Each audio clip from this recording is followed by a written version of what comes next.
lệ sợ chi tà nữa rồi nó rong cơ chính có lấy chặt đá thế super nữa nè sợ tà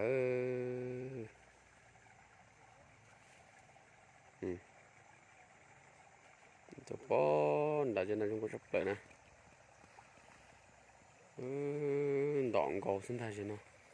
giờ trong đây rồi nó sẽ mạnh trên rung play nữa ta sẽ mà cho nó cá nó chỉ chơi rong là đừng có sắp tới cho nó mà lần hú mà nó lại mình rung play thế nó lo rung cầu nữa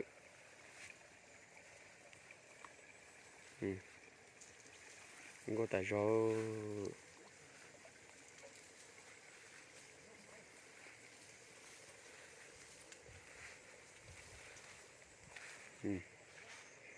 cho nên nãy nhua hệ cho nè cho nãy nhua chỉ trong bộ chặt bể nào sợ chỉ tả trên thế nó sẽ chịu xìa nữaอยู่lấy làm play nữa tên đã làm play mà sợ thì nó đỡ bầu rượu đồ nọ nữa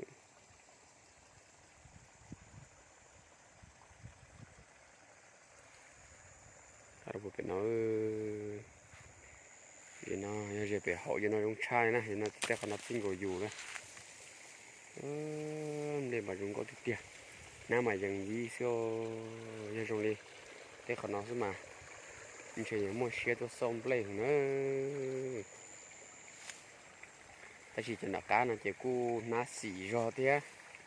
xì rò thế chỉ ngồi đi chỉ chua trong một chén này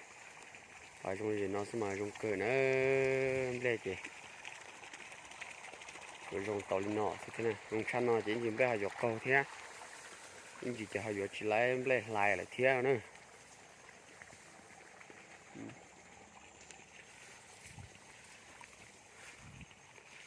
lo giờ sao nó trong cửa thế nó lo cho nó này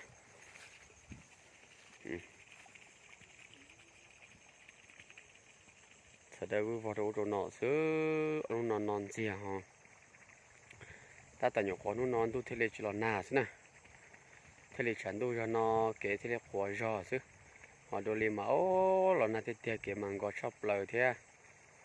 muốn đã chỉ là muốn nhua cần gỗ này mà muốn cái là đây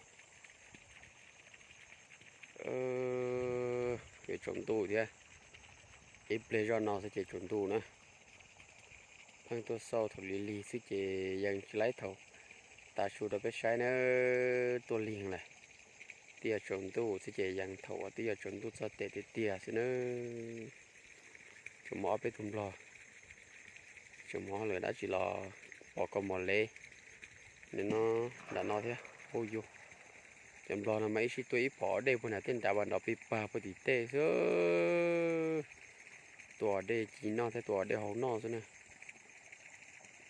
bao này chỉ nhà xí tuổi đây xem mà cái xin này bỏ nó bà vừa thì tê nữa là nè không phải là nó bỏ đã sẽ thì nó rộng lò thế nữa ôi nhà chị lên đến đây là nó bỏ đã chứ cô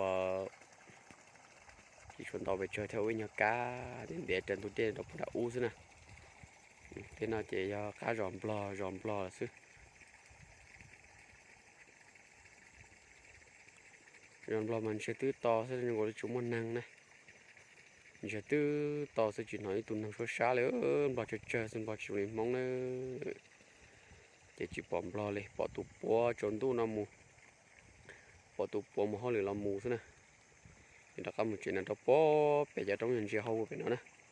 rồi nó phải nó nữa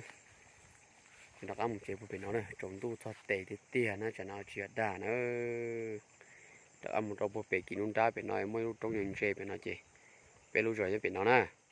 thì giờ trong nó thay ta chứ thì cho cái xe một tí cho tệ và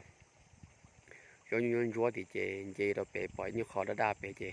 rồi phải đợi dần sang nó phải rõ chứ còn nó phải cứ chạy sẽ trả nó cứ muốn thắt trả lên chỉ cho nó thi thế đó họ một cái tờ sẽ chuyển cho một cho cầu tờ năng còn nó thi thế nào thế nên sao phải rõ thế giờ giờ muốn đợi đồng thế đó trồng tu nè trồng tu chị dàn lên nó bé sửa đại sai xin nó lười rồi cho mà lên đặc cái dàn đua rồi bé sửa đặc cái tàu sai rồi nó lười rồi tôi cần rõ cho thế thế là bỏ giống câu nè chả nó chỉ tu bông một tí khó nhân ra một tí lỡ nú nè nú nhau một tí tu bông khó một tí u nhân ra tí muốn tí ta là chỉ là cái một chế nó trồng tu thì tiền đó và là các bài chế tôi khỏi để trồng tu là thì tôi cho nó mấy lười cho làm mấy vậy dàn thay nó rồi bé sửa đại sai nè thì ông nó nằm đây cũng sợ xí tà đừng có cơ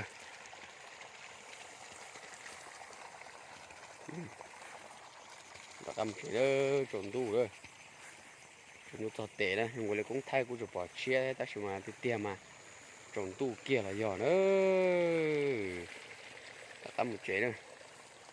to bên nó chỉ không thay út thay nó là bé sáng gì chứ tôi chỗ này chia tôi chỉ nhặt ta chậu tan thò là bó chỉ tàu thế nữa